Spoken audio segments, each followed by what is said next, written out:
Hi everyone, Matt Bernie here, Dan Illman taking a look back at some big graded stakes races north of the border this past Sunday afternoon on Weekend Wrap. Talking about the Ontario Derby for 3-year-olds. It's a grade 3 run on the synthetic surface here. You had a nice fill field in here, field of 9. We had the Queen's Plate winner, Holy Helena. She's coming back, going back north of the border over her preferred surface. And they break from the gate, and I have to be honest, early on, you've got to think that things are going relatively well. You see a horse like Gorgeous Kitten go and Undulated go, and Holy Helena takes up her normal position, but you don't want to keep an eye on Tiz Slam. But did they really go? I mean, look at the rider, Julian Leperoux Davy Morin on Grizzle, the number 2 Grizel, who was just broke very well and has just taken a hand. There's just no one going right now. They're going 25-49 for the half. You've got horses hung out 4-5 paths wide. I mean, you would think that's not going to work for several of these horses. And look who's sitting in the catbird seat in third right now. That's the 6 Tiz Slam. Now, but couldn't you make the argument, though, that this is just how these kind of races are run? Relatively slow, or they're very much like a turf race, where they're not going to go all that fast early on. They're going to sprint home.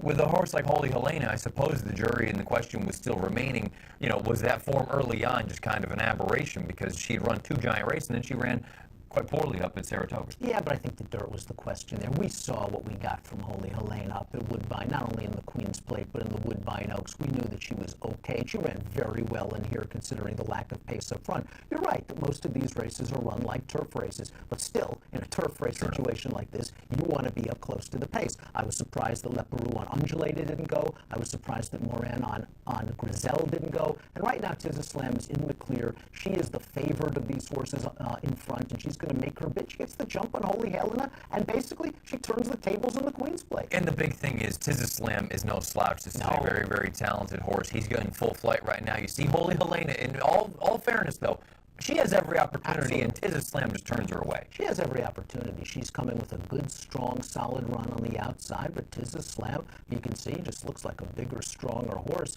is finishing up very well for Roger Attfield. And Holy Helena right now is actually flattening out a little bit and is perhaps a bit lucky to hold second. But Tiz Slam just got a great ride from Eurico Rosa da Silva, sensing that slow pace, getting up close to that slow pace, and getting the jump on the main competition. That's just a perfect trip and ride, but this is a good horse. It's the reverse exact of the Queen's Plate. Tiz Slam gets the better of Holy Helena in the Ontario Derby, pays $20. Holy Helena, $3.30 to place. The $2 exact to $49.10. Tiz Slam, another good son of Tiz now in here. You brought it up, Roger Attfield, one of the greatest trainers that Canada has seen, and you know what? He comes down here quite often and runs very, very well. Tiz Slam is an interesting horse, though, going forward, because you wonder what is his sort of overall, what's his ceiling? What could we potentially see out of him? He earns a 91 buyer here. At some point, do you try dirt? Do you just maintain him over here on the synth? I would keep him here. He obviously likes synthetic. He's had a very nice 3-year-old campaign. I'm sure they were disappointed by the result in the plate.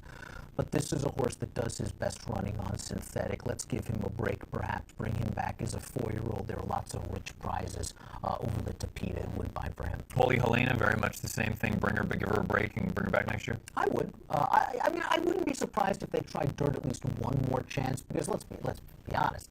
She was running, I think she was the favorite in the Alabama when she got beat. There was pretty good horses in the Alabama, the way it's turned out with the late Knit as well, etc. And she's run well on dirt. She's won on dirt in the past, but she just seems like a better horse on a synthetic surface. I liked what I saw from her in this race. I think she needs a break. She's done a lot of running this year. I would bring her back. She may deserve one more chance on dirt to see if she can step on it. Guy Caballero, this is just his kind of MO. He's never really going to threaten too much. I believe he won the plate trial earlier on this year, but that was at a big price, and it just seems like he's that sort of, I don't want to call him a clunk-up sort of special, but it feels like he's the kind of horse that he's going to do a little bit of running late, pass some tired horses. He could be a very, very valuable one if you're a player here. And well, look, if you own him, obviously he's cashing checks, but if you're a gambler, he's one that, why can't you use him underneath it, like in this spot here where he's a 62 to 1 shot and he runs third? And he's got the right trainer in Catherine Day Phillips, who's really underrated and does good work. And Guy Caballero coming into this race, I think a lot of folks were wondering, well, what's he doing in here? When he won the plate trial, it was in slower time than when Holy Helena won the Woodbine Oaks, I believe, same distance, same day at Woodbine. But Catherine Day Phillips had faith to run, despite with a bar shoe we've got in the chart for Guy Caballero. He ran okay. Senior investment, this was his first start, I believe, since the Belmont Derby. This, I think, is what he wants to do. I think he is going to be a synthetic turf horse, even though he's done some good work on dirt. Yeah, I was actually going to ask you that question. I also wonder about distance. I still feel like he probably wants a little bit more. That's just my opinion. I think he wants a little bit more distance, no doubt about it. I think 1 1/8 is fine. This was 1 1/8 off, what, a 3-month break? So the fact that he kind of bid and flattened, I think, bodes well for his next race, wherever it's going to be. It's just there aren't too many 10-furlong races that are not, major races for him.